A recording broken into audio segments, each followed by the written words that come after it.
Məsələn, sabit gəlirli alət kimi ikisini də dəyərləndirsək və müqayisə eləsək, yəni istər faiz gəlirliyində olsun, istər vergi güzəştində olsun. Yəni məsələn siz bu bank depozitində vergi güzəşti almaq üçün siz onu ən azı 18 aylıq yerləşdirməlisiniz, amma bu gün siz 1 illik buraxılmış, bəlkə də tədavül müddətinin sonuna 4 ay qalmış bir istiqraz ala bilərsiniz. Əgər həmin istiqraz birjada listinqdədirsə ki, mən bildiyim buraxılan istiqrazların 95%-i bizdə birjada listinqdədir. Siz həmin istiqrazlar üzrə faizin kupon ödənişi deyirik də biz ona, vergisini verməyəcəksiniz. Vergi güzəşti var. Bank depozitlərindənsə bugünkü gün korporativ istiqrazlar daha çevikdir ən azından. Bu gün siz bank depozitinə girəndə həmin müddət ərzində siz bağlanırsınız banka. Faizləri almısınız, xərcləmisiniz.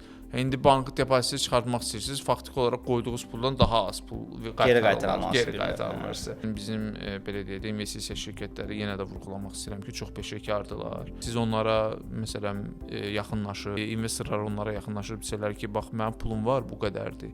Amma mən bu qədər məsələn istifadə etmək istəyirəm. Yəni bizdə gecəlik belə alətlər var, repo alətləri var.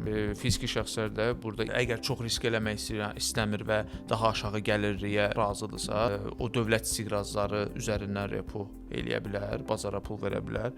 Digər tərəfdən korporativ istiqrazlar üzərindən repo ala bilər. Bu zaman yəni bu investisiya müddəti bir gündən bilmirəm, indi praktikada bir həftədən artıq olunur. Aylar da ola bilər, amma yəni əsasən qısa müddətli bunu istifadə etmək üçündür.